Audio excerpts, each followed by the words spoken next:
video, we saw the early changes in the scenario. Now that the year of training is ending, let's see how the Z Fighters handle the Saiyan invasion. And before we start, if you haven't watched the first video, go ahead, I put the link in the description. And also join the Discord because it has gained activity, a lot of it, since the last episode.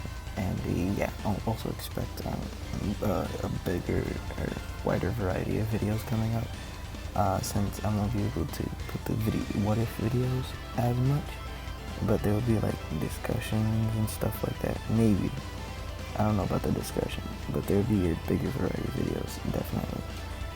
Yeah, let's hop into it.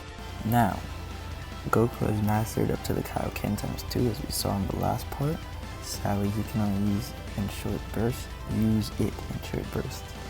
But anyways, the group revives him, and he begins his trip across Snake Way. But like in canon, he's gonna be late since he's still the same Goku, so he'd probably forget. Their Saiyans arrive though, and they're tearing through town looking for Kakarot, aka Krillin, who is pretty much their main objective and the only thing that stands in their way against getting the Dragon Balls, as far as they know. But the humans, Yamcha, Tien, and Chaozu intercept them, and the group faces off against Cybermen at first. Sadly, Chaozu loses his life to a Cyberman, because his power level is under it, or weaker to one. Yamcha was about to lose his life right as the Kamehameha incinerated the Megamind little green thing. And it turns out Krillin and Gohan and Piccolo, that was wrong grammar. Anyways, they came in the nick of time to save the third death in Dragon Ball Z. Yeah, kinda sad. Jokes aside, let's get into the power levels. So, for the beginning, start at the bottom, you have Gohan. Now remember, he's a full human, and he's pretty timid, so he probably wouldn't get into fighting that quickly, but still, he is been trained in the Turtle School, which is known for subtlety, and like, you won't see your gains until the end. So yeah, luckily, we have a better setup of fighters, I guess. You know, smarter people, I guess. Whatever. Next up, we have Chaozu at 610 cannon power level. After him, Yamcha at 1480. And then we have Tien with a power level of 1830. In third place, we have Piccolo with a power level of 2750. And in second, we have Goku with a power level of 4750. Now overall, you might be thinking the team is weaker. Kind of, but at the same time, there are some better qualities to this. I don't know, in a way, there's better qualities to this team that is fighting against these Saiyans. We'll see now. So once the group handled the Cybermen, Nappa stepped up to fight, and both Vegeta and him were surprised, but they weren't scared because the Cybermen were just like dirt to them. So yeah, after the group took care of the Cybermen, Tien and Piccolo, feeling a little bit good after wiping out the first wave, decided to step up to fight Nappa. And if you're wondering why Goku and Piccolo, not Krillin, Goku and Piccolo's powers are slightly, well, Piccolo is slightly higher than his canon counterpart, and Goku is way under, but that's because he's a human. I gave Goku a different multiplier than his canon self. Pretty sure I gave him half, and in Kaioken ×2, he's at 9,500. And the reason Piccolo is slightly higher is because in the end of the last part, he would be training or come in time to time to spar with Krillin, which would give him slightly better gains. Yeah, that'll make a bigger difference later on as we see the upcoming fight. In first place, we already know we have Krillin at a power level of 6,720. Yeah, I used a different multiplier, close to one that I've seen used before, since this is not the exact case of canon. But anyways, let's hop back into the fight. Who at first had lost his sense after being attacked from multiple sides from two different fighters, but then he realized that he should focus on one at a time so that their coordination would become off. So he started focusing on the weaker one, Tien, and he's about to finish off Tien when he sees the kick to the head, sending him flying into a rock formation. Krillin helped Tien up and told him to hang back with Gohan, while Krillin and Piccolo were now charged racing at a partially injured Nappa. And Nappa, assuming Krillin had gotten lucky before, he thought Krillin was at the same strength as Tien, especially since how small he was. Great mistake. Krillin alone could handle Nappa, but he decided that it would be good to test out a couple moves that him and Piccolo brought up when they were in the time skip. So Krillin knocked Nappa in Piccolo's direction with a speed that Nappa couldn't focus on. Then Piccolo launched Nappa into the air. Krillin jumped up behind Nappa, slamming him back into the ground. Piccolo opened his mouth, firing a beam that gravely injured Nappa to the point where he's now on the ground, sizzling like bacon on a pan, I guess.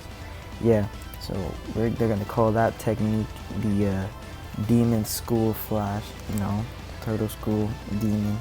Anyways, after Nappa has been injured pretty badly, he crawls over to Vegeta and he's like, "Can you take over for me?" Vegeta puts his hand out, flings the man into the air, then uses dirty fireworks to pretty much incinerate Nappa. And now the Z Fighters prepared to fight the final boss of this saga, Vegeta. And this time Yamcha helped up with Piccolo and Krillin, and they were waiting for his first move, but eventually they saw that it was taking too long because Vegeta was trying to see how they would move, because he's been watching their fight the whole time. The three charged at him.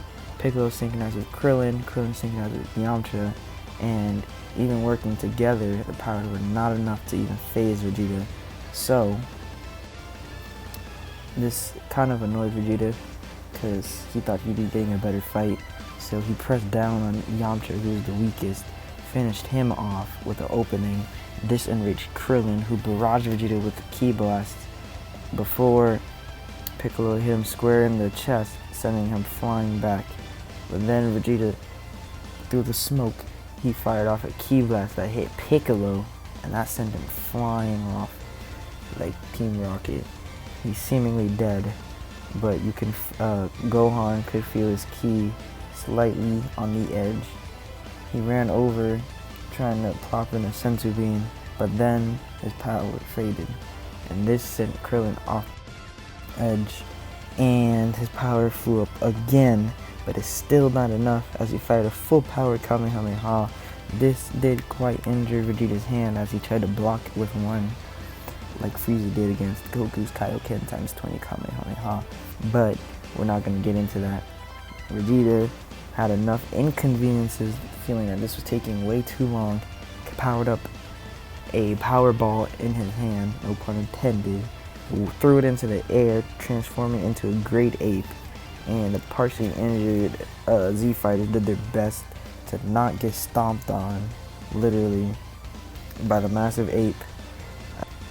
At one point, Vegeta had finally gotten his hands on Krillin, slowly crushing him, but then, right as he was about to snap every single bone in Krillin's body, a sharp pain went through his backside as he felt himself shrink and shrink. He tossed Krillin into the ground, hoping that would finish him off. Sadly, it didn't. A mysterious figure flew at high speeds, swiping Krillin right as he was falling, and then he took Tien's body, who was partially injured from the dodging and everything, Then he sat both of them down, giving each a senzu bean. And then he told Gohan to hang back still because he was greatly outnumbered, or not even outmatched. I mean, we're talking about a 180,000, well, not anymore, an 18,000 power level guy versus a 40 power level kid.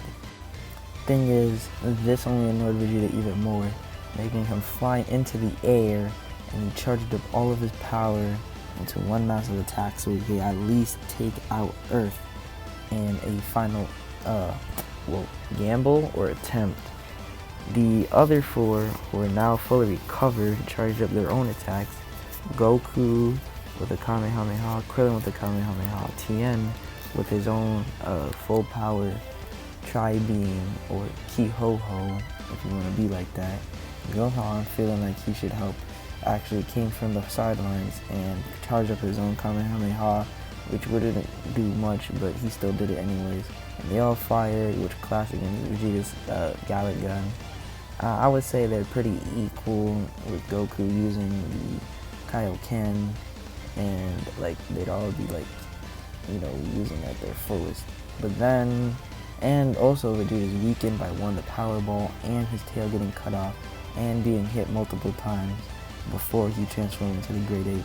But anyways, Goku, feeling like this was a dire situation, powered into the Kaioken times 3, finally pushing over Vegeta's limit and sending him into a spiral, which exploded in the atmosphere. But this is not the end yet, as Vegeta fell to the ground, somehow still alive, because, you know, Saiyan's got that plot armor. Anyways, Goku told, let's say Tien this time, to not finish off Vegeta, saying that he still deserves a chance, and so that is what they do, and they let him fly back to Frieza Planet to recover before the next arc. But for now, the Z Fighters actually pick up all the dead bodies and bury them, and they did not want to leave them in the battlefield like trash.